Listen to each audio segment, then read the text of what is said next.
नमस्कार, जनता टीवी देख रहे हैं आप और मैं हूं आपके साथ रितेश कुमार गौतम। और वक्त हो चला है अपना प्रदेश उत्तर प्रदेश का। लोकसभा चुनाव में तीसरी बार अपना नामांकन दाखिल करने के लिए प्रधानमंत्री नरेंद्र मोदी 2 दिवसीय दौरे पर आज वाराणसी पहुंचे, जहां करीब 6 किलोमीटर लंबा रोड शो करते हुए पीएम मोदी काशी विश्वनाथ मंदिर पहुंचे। वहीं प्रधानमंत्री ने बीएचयू के सामने महामना मदन मोहन मालवीय की प्रतिमा पर माल्यार्पण करते हुए रोड शो की शुरुआत की। करीब 2 घंटे रोड शो पूरा कर काशी विश्वनाथ मंदिर में दर्शन पूजन किया। तो वहीं प्रधानमंत्री के साथ मुख्यमंत्री योगी और बीजेपी प्रदेश अध्यक्ष भूपेंद्र चौधरी मौजूद रहे। आपको बता दें कि पीएम मोदी कल अपना नामांकन दाखिल करेंगे।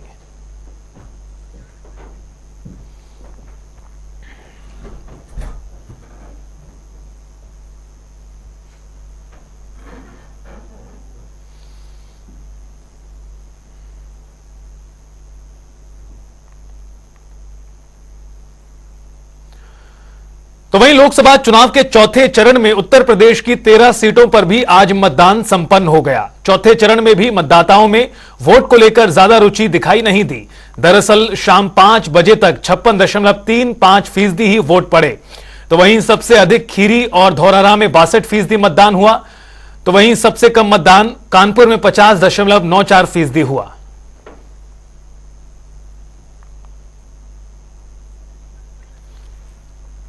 आपको बता दें कि उत्तर प्रदेश में चौथे चरण में 13 लोकसभा सीटों पर आज वोट पड़ा है और कमोबेश स्थिति कुछ उसी प्रकार की रही जिस तरह पहले से लेकर तीसरे चरण में मत प्रतिशत रहा, यानी 60% के आसपास ही। हालांकि आपको बता दें कि आज शाम 5 बजे तक का जो आंकड़ा आया है उसमें निश्चित रूप से वृद्धि देखी जाएगी कल जब चुनाव आयोग की ओर से और विस्तार से आंकड़े सामने आएंगे।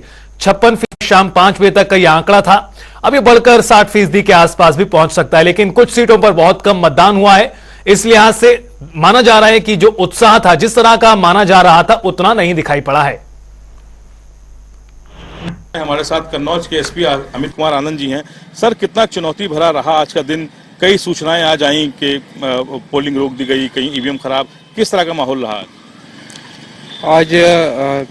चौथे चरण में जनपद कन्नौज में चुनाव था, जिसमें भारी संख्या में लोगों ने बढ़ चढ़कर अपने मताधिकार का प्रयोग किया। इस पूरे इवेंट को अच्छे से मैनेज करने के लिए फोर्सेस का डिप्लॉयमेंट किया गया था। लगभग 17 कंपनी सीएपीएफ और पीएसी का डिप्लॉयमेंट था और लगभग 9000 पुलिसकर्मी इस चुनाव को सकुशल संपन्न कराने के लिए लगे हुए थे। हमारा एक डेडिकेटेड कंट्रोल रूम भी था जिस पर डायरेक्ट कॉल और व्हाट्सएप से भी कंप्लेंट्स रिसीव की जा रही थी। जहाँ पे भी कोई इशू आता था तो तुरंत वहाँ पे टीमें पहुँची थी। हमारी 400 से अधिक मोबाइल टीम्स थी जो कोई भी शिकायत का अटेंड करती थी और लेस देन 10 मिनट्स में हमारा रिस्पांस टाइम था जो उसका निस्तारण कराती थी। और अभी तक कहीं से भी कोई अप्रिय घटना की कोई सूचना नहीं है। लगातार लोगों ने अपना अच्छे से मताधिकार का प्रयोग किया है।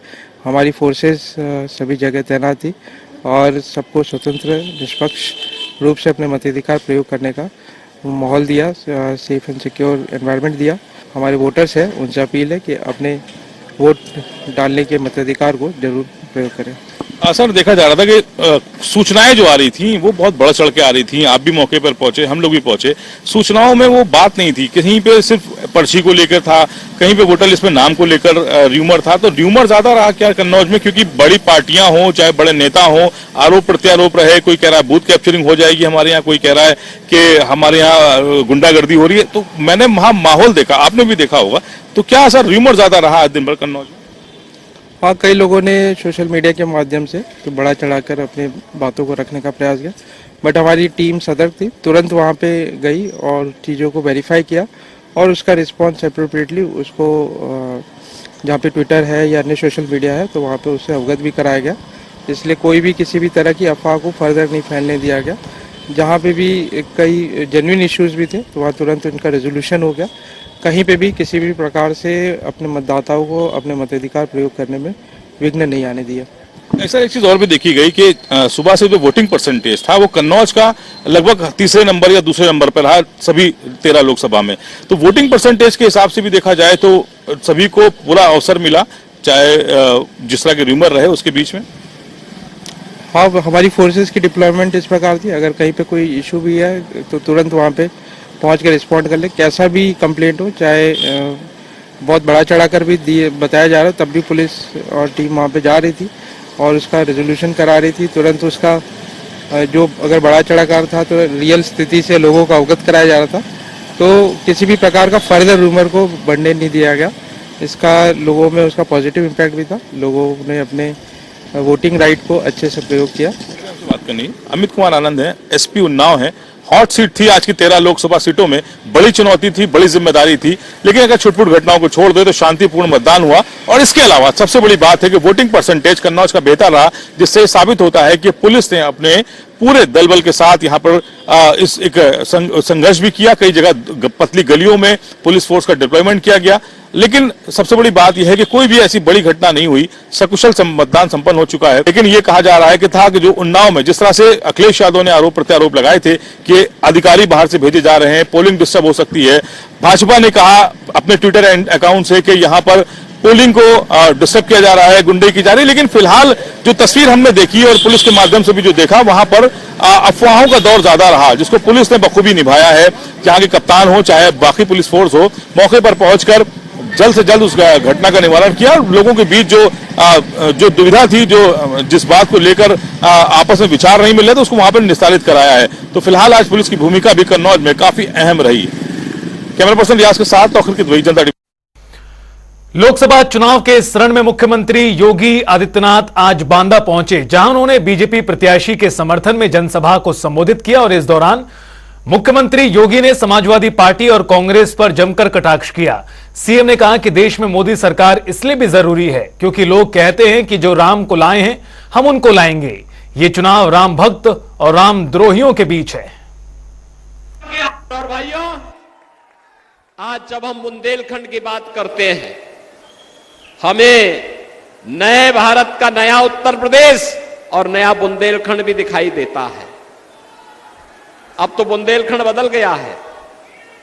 आप सोचो, इस समाजवादी पार्टी के लोगों ने यहां के युवकों के हाथों में तमंचे पकड़वाए थे और हमने यहां के नौजवानों के हाथों में टैबलेट पकड़वाने का काम किया है। टैबलेट, अब टैबलेट से स्मार्ट युवा और स्मार्ट युवा से डिफेंस कॉरिडोर का सपना साकार हो रहा है चित्रकूट में। बहनों और भाइयों, कोई सोचता था आज से 7 वर्ष पहले कि बुंदेलखंड में भी एक्सप्रेसवे बनेगी? आज एक्सप्रेसवे से जुड़ गया है ना। अब दिल्ली जाना हो तो फर्राटा मारते हुए आप भी सीधे दिल्ली और लखनऊ की यात्रा कर सकते हैं। अन्यथा पहले बुंदेलखंड में क्या स्थिति बना के रखी थी इन लोगों ने? यहां के संसाधनों को लूटते थे, बुंदेलखंड को, हमारे बुंदेलखंड को, बांदा को, चित्रकूट को बदनाम करते थे और यहां के लोगों को प्यासा तड़पने के लिए छोड़ देते थे।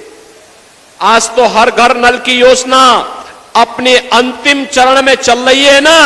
हमने कहा था हर घर नल की योजना से बुंदेलखंड को संतृप्त करेंगे। हमने कहा था बुंदेलखंड में विकास की वह हर योजना लेकर के आएंगे जिससे बुंदेलखंड वंचित था। और आज बहनों और भाइयों, अपार संतुष्टि होती है बुंदेलखंड के विकास करने के लिए, क्योंकि हमारे प्रभु राम को संकट के समय आश्रय दिया था चित्रकूट ने, बुंदेलखंड ने। इसलिए उसके प्रति मोदी और योगी कृतज्ञता ज्ञापित करने के लिए विकास करा करके यहां के नौजवानों के चेहरे पर, यहां के अन्नदाता किसानों के चेहरे पर, यहां की माता और बहनों के चेहरे पर खुशहाली लाने के लिए पूरी प्रतिबद्धता के साथ कार्य करना चाहते हैं। बहनों और भाइयों, आज ये नया भारत है। नया भारत एक तरफ दुनिया के अंदर मोदी जी के नेतृत्व में भारत का सम्मान बढ़ा रहा है, दूसरी तरफ सीमाएं भी सुरक्षित हुई हैं। अब कोई दुश्मन देश भारत के अंदर घुसपैठ नहीं करता है। आज देश के अंदर आतंकी घटनाएं नहीं घटित हो सकती है।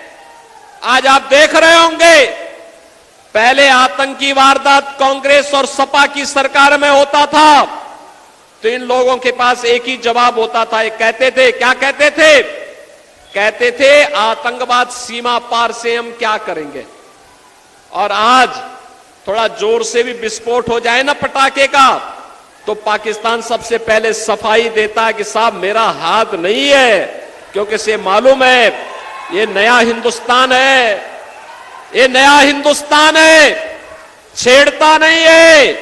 लेकिन अगर कोई छेड़ता है तो उसको छोड़ता भी नहीं है। लोकसभा चुनाव के चौथे चरण के दौरान आज कन्नौज में भी वोट पड़े। यहां से सपा सुप्रीमो अखिलेश यादव खुद मैदान में हैं और उनका मुकाबला बीजेपी के मौजूदा सांसद सुब्रत पाठक से। तो वहीं वोटिंग के दौरान कन्नौज पहुंचे अखिलेश ने कहा कि मैं आना नहीं चाहता था, लेकिन बीजेपी के लोग जगह जगह घूम रहे हैं तो मैं भी आ गया। अखिलेश यादव ने कहा कि बेईमानों से देश को बचाने के लिए जमकर मतदान करें। साथ ये भी कहा कि जनता की नाराजगी बढ़ रही है, अभी तो चौथा चरण है, अभी और नाराजगी बढ़ेगी। वही लोग ताकत और नोट और खोट से चुनाव में परिणाम अपने पक्ष में लाना चाहते हैं। लेकिन मैं बधाई दूंगा न केवल कन्नौज की जनता को, बल्कि इस क्षण में जहां जहां मतदान हो रहा है, जनता बदलाव के लिए, भारतीय जनता पार्टी को हटाने के लिए, लोकतंत्र को बचाने के लिए मतदान कर रही है। बीजेपी ने जितने भी चुनाव हुए उसमें मशीनरी इस्तेमाल की है। ब्लॉक प्रमुखी का चुनाव हो, जिला पंचायत का चुनाव हो और या एमएलसी का चुनाव रहा हो, बीजेपी ने टेंडर दे दिया था, पुलिस को, अधिकारियों को टेंडर दे दिया था। लेकिन इस बार मुझे खुशी है कि जनता किसी की परवाह नहीं कर रही है। मैं कई सूचनाएं बता सकता हूं। जहां हम खड़े हैं यहीं पर भारतीय जनता पार्टी के गुंडे ने समाजवादी पार्टी के कार्यकर्ता को मारा, लेकिन उससे वोट नहीं प्रभावित कर पाया। और जो कन्नौज की जनता है, खासकर कन्नौज में जहां हम लोग खड़े हैं, यहाँ की लोगों ने विकास देखा है, विकास को कैसे आगे ले जाया जाता है वो देखा है। और दूसरी तरफ उन्होंने एक जिसकी भाषा और व्यवहार ऐसा रहा, हर एक को अपमानित किया।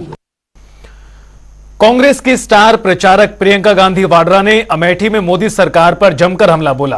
प्रियंका ने कहा कि देश की जनता महंगाई और बेरोजगारी से परेशान है। उन्होंने कहा कि लोगों के सामने झूठ परोसा जाता है। तो वहीं प्रियंका गांधी ने आम लोगों से जुड़े हुए मुद्दों पर सरकार को पूरी तरह फेल करार दिया। उन्होंने अमेठी सांसद स्मृति ईरानी को चुनौती दी कि वो मंच से एक भी विकास के काम नहीं गिना सकती, केवल बीजेपी आम जनता को गुमराह करने का काम कर रही है। एक चुनाव महंगाई और बेरोजगारी के आधार पर लड़ने, विकास के आधार पर लड़ने, एक चुनाव, कोई भी एक चुनाव काबिल नहीं है, कुछ नहीं किया है। बेरोजगारी आज चरम पे है। 45 सालों में इतनी बेरोजगारी नहीं रही। महंगाई चरम पे है, लोग दुखी हैं, परेशान हैं, और ये लोग सिर्फ ये बातें भैया चुनाव यहाँ है पाकिस्तान की।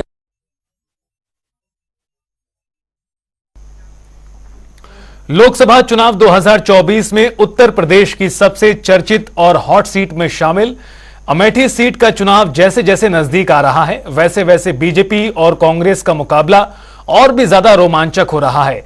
दोनों ही दलों के स्टार प्रचारक लगातार जनता के बीच जाकर चुनाव प्रचार कर रहे हैं। देखिए रिपोर्ट। पांचवें चरण के चुनाव में यूपी में दिलचस्प मुकाबला अमेठी और रायबरेली में देखने को मिल रहा है। अमेठी, जो पहले कांग्रेस का गढ़ कहा जाता था, अब वह भाजपा के हाथ में है। केंद्रीय मंत्री स्मृति ईरानी एक बार फिर से अपना भाग्य आजमा रही हैं। उनके प्रचार के लिए भाजपा के दिग्गज नेताओं का जमावड़ा वहां हो रहा है। मुख्यमंत्री योगी आदित्यनाथ से लेकर सभी बड़े नेताओं के रोड शो हो रहे हैं। वहीं दूसरी ओर कांग्रेस के उम्मीदवार केएल शर्मा के लिए प्रियंका गांधी से लेकर अन्य नेताओं के नुक्कड़ सभाएं हो रही हैं। जनसंपर्क और कार्यकर्ता सम्मेलनों के जरिए नेता अपनी बात जनता तक पहुंचाने की कोशिश कर रहे हैं। पूर्व एमएलसी दीपक सिंह ने स्मृति ईरानी को बाहरी व्यक्ति बताते हुए केएल शर्मा को जिताने की अपील की। वहीं दूसरी ओर लखनऊ विश्वविद्यालय के नेता और लखनऊ लोकसभा सीट से उम्मीदवारी का दावा कर रहे राजन मिश्रा भी अमेठी में अड्डा जमाए हुए हैं। उनका भी जनसंपर्क अभियान जोरों पर चल रहा है। कुल मिलाकर ये कहा जा सकता है कि भाजपा हो या कांग्रेस, दोनों दल के नेता जीत के लिए सारे हथकंडे अपना रहे हैं। और चलिए बुलेटिन में आगे बढ़ते हैं, जहां सीबीएसई बोर्ड में बेटियों ने परचम लहराया है, तो वहीं मुजफ्फरनगर में कार्यरत एडीजे शक्ति सिंह की बेटी श्रेया सिंह ने 97.50% अंक प्राप्त कर परिवार और स्कूल का नाम रोशन किया।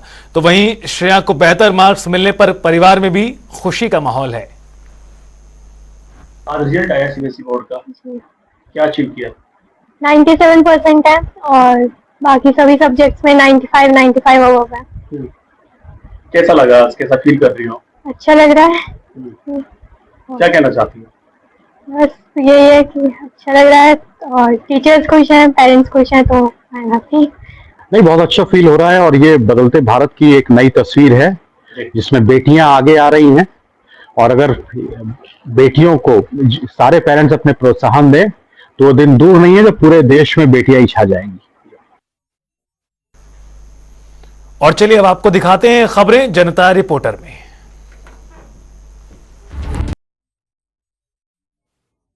देश के रक्षा मंत्री और लखनऊ के लोकप्रिय सांसद राजनाथ सिंह को 5वें चरण के मतदान में जिताने के लिए आज एनडीए के सहयोगी घटक राष्ट्रीय लोकदल के महासचिव अंबुज पटेल ने और पार्टी के कार्यकर्ताओं ने भाजपा नेता नीरज सिंह के साथ में बैठक की और साथ ही साथ लोगों से अपील की कि 5वें चरण के होने वाले चुनाव में इस बार राजनाथ सिंह को 5 लाख वोटों से कम जिताया जाए। निश्चित रूप से आने वाले 5वें चरण का चुनाव अपने आप में बहुत महत्वपूर्ण है और लखनऊ की लोकसभा सीट राजनीतिक दृष्टि से भी बहुत महत्वपूर्ण है।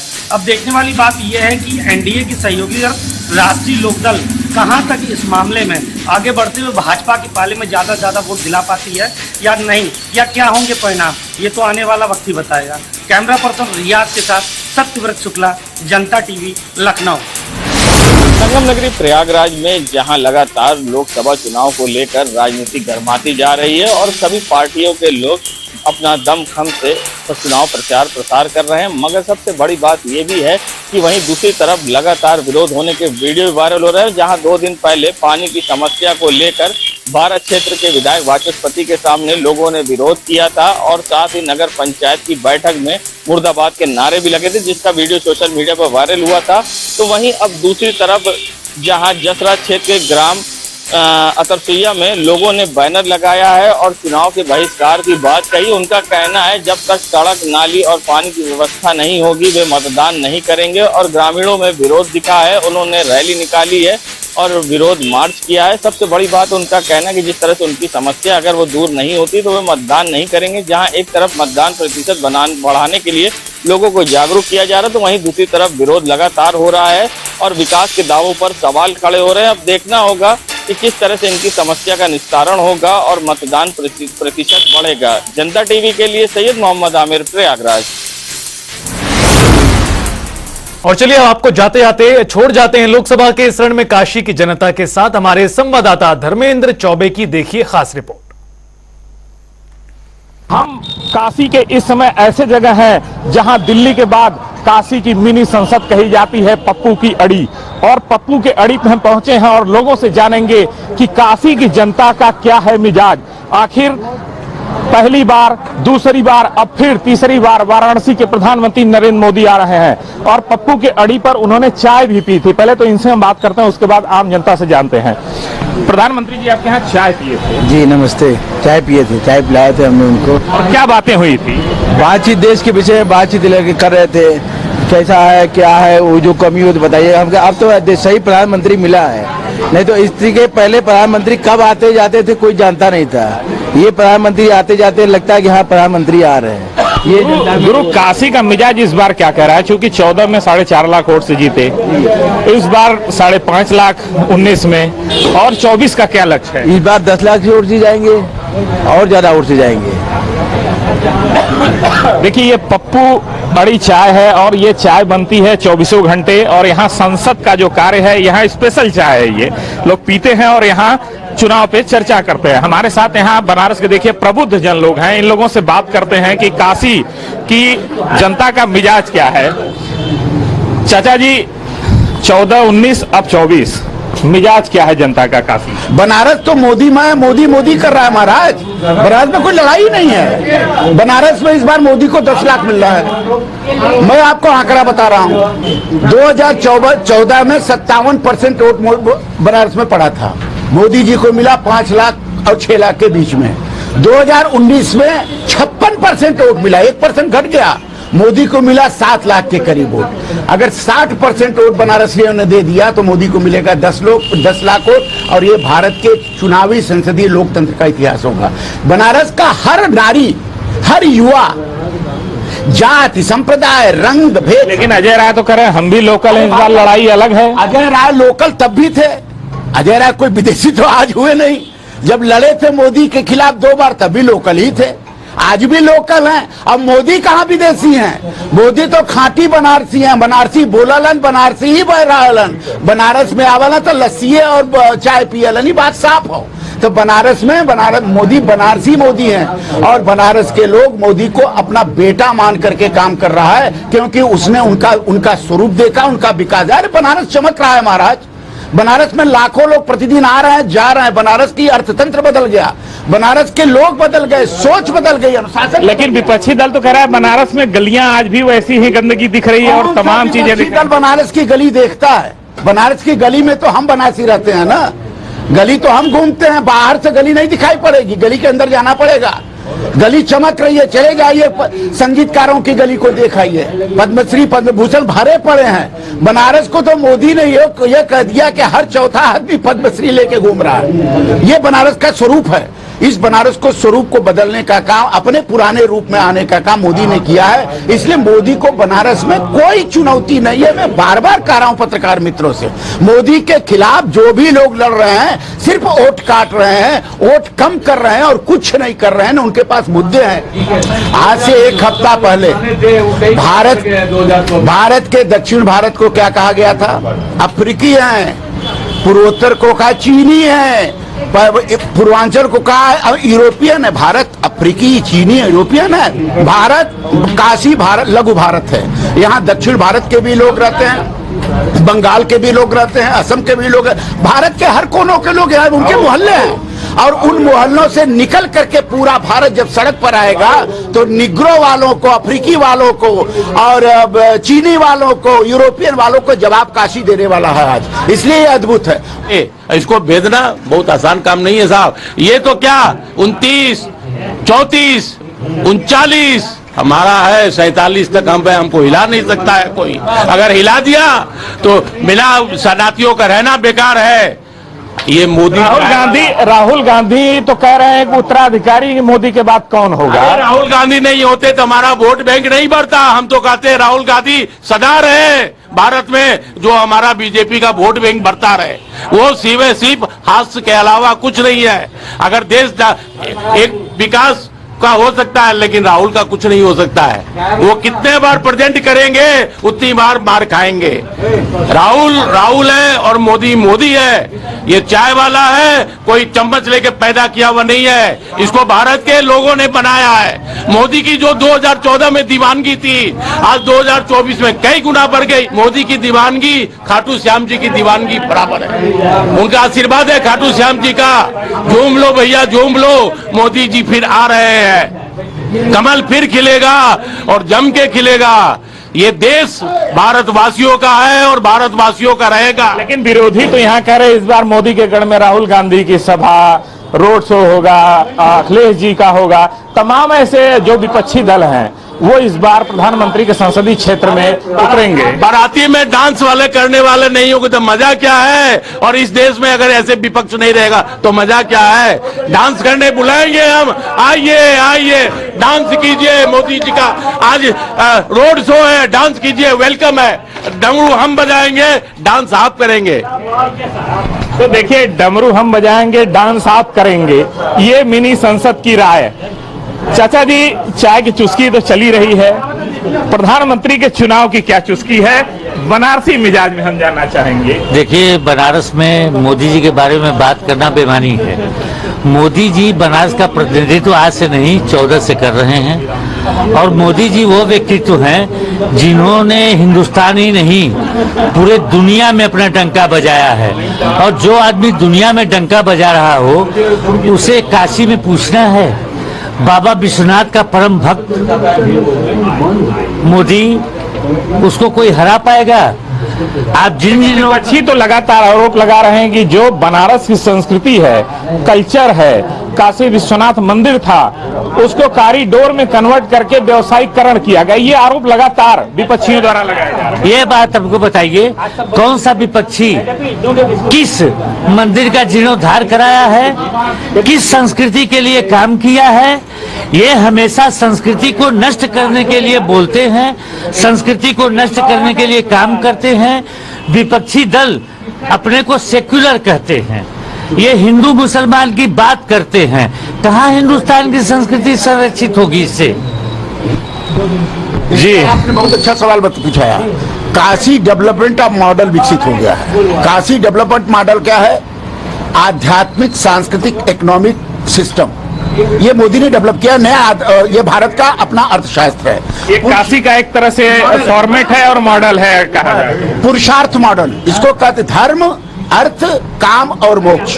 काशी में धर्म भी है, अर्थव्यवस्था चकाचक है, कामना बहुत बढ़ गई है और मोक्ष की नगरी काशी है। तो काशी में प्रधानमंत्री नरेंद्र मोदी ने, काशी के बेटे मोदी ने एक पुरुषार्थ इकोनॉमिक मॉडल डेवलप किया है, जो मॉडल दुनिया को भी पसंद आ रहा है। और इस मॉडल पर अगर पूरे देश के धार्मिक स्थलों का विकास हो जाए तो देश की अर्थव्यवस्था नहीं बदलेगी तो क्या होगा? काशी के जनता का मिजाज सीधे तौर पे देखा जा रहा है। मिनी संसद जो दिल्ली के लिए रास्ता तय करती है काशी की, वो कह रही है कि ये विराट रूप मोदी का विरोधियों पर भारी पड़ेगा।